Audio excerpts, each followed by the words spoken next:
Ассалаумағалейкум, қазақ елі, қайырлы таң болсын. Бүгінгі күндеріңіз сәтті болсын, арман мақсаттарыңыз орындала берсін. Бастысы, дендеріңіз сау болсын. Адам жылап туады дейді, кейіп өледі.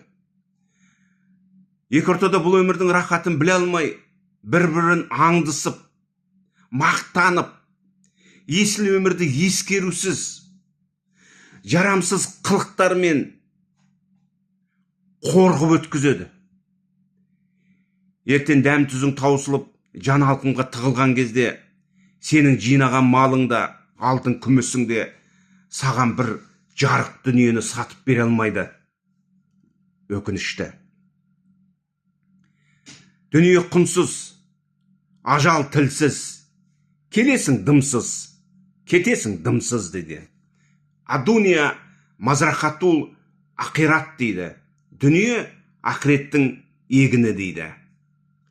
Баяғыда бір Байнаш деген ақсақал өмір сүрген екен дейді. Байнаш соғыстан келсе, әйелі бала үстінде қайтыс болып кеткен екен дейді. Содан Байнаш қайта семья құрып, отау тігіп, қайта өмірін жалғастырады ғой. Бала сүйеді, үйлі баранды болады. Содан атқа мініп, жаңағы баласын қасына ертіп, сапар шегіпті дейді. Жол жүріп келген ғой, жол жүріп. Ел аралап, жол жүріп. Ел аралап келе жатса бір үйге кеп түскен екен дейді.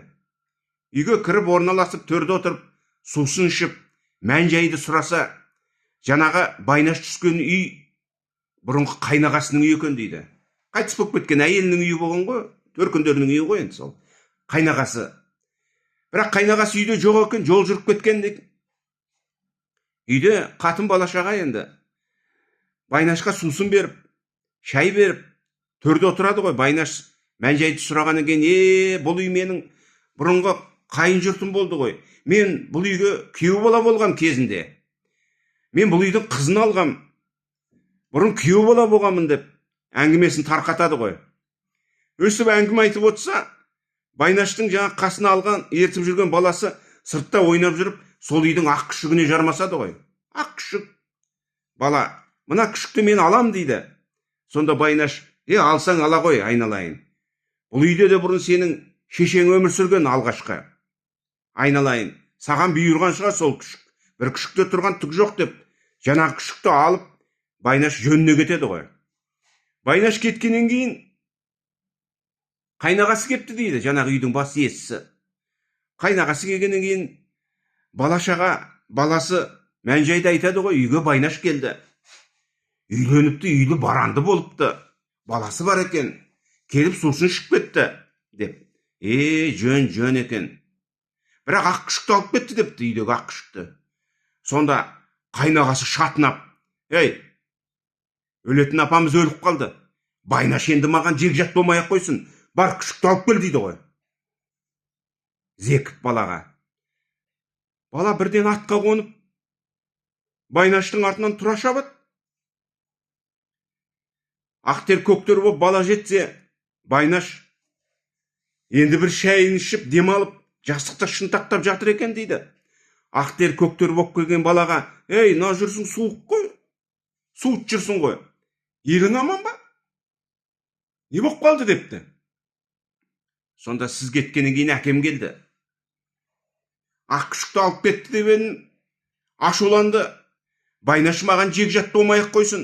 Өлетін апам өліп қалды. Ақ күшікті қайтарсын деді. Ақ күшікке келдім депті. Сонда Байнаш, ат шалдырып келіпсің ауылыңнан. Атыңның тер шығады сауырынан. Апаңды алып қашқанда қумап едің. Ақ күшік артық болды ма бауырынан депті ғой. Ой пармой. Осы сөзді жеткізіп барды бала әкесіне. Сонда әкесі өкініп қалған екен. Бекер жұмсадым ау. Ашумен жасап қойдым ғой. Мына өлең, мына сөз елге тарап кететін болды ғой депті ғой. Дүние деген осы. Ешкімнің емес досы.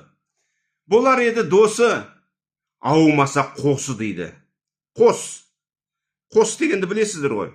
Шөпшілер, жылқышылар тігет қосса шанырақ болмайды. Жел тұрса құлап қалады. Уақытша дүние деген осы, ешкімнің емес досы. Қарашы, қазақ философиясы қандай мықты, бет-пердесін ашып тастайды. Дүние деген осы, ешкімнің емес досы. Болар еді досы, аумаса қосы. Дүниеге қызығамыз несін біліп, азғана өмірдің қызығына есерленіп, жалаңаш келіп, жалаңаш кетеміз ғой, бес қарып, мойынға тесі біліп дейді ғой. Жия берме дүниені буып-түйіп, құлаш серме арманға биік-биік. Өмір сенің құдаңның ауылы емес, барған сайын қайтатын киіп-киіп дейді ғой. Пақ шіркін. Тіршілікте сыйласайық. Ел аман, жұрт тыныш болсын. Ел іргесі аман болсын. Бай қуатты болайық. Күліп жүрейік, күлдіріп жүрейік. Күлкі болмайық. Қазақ елі аман сау болайық.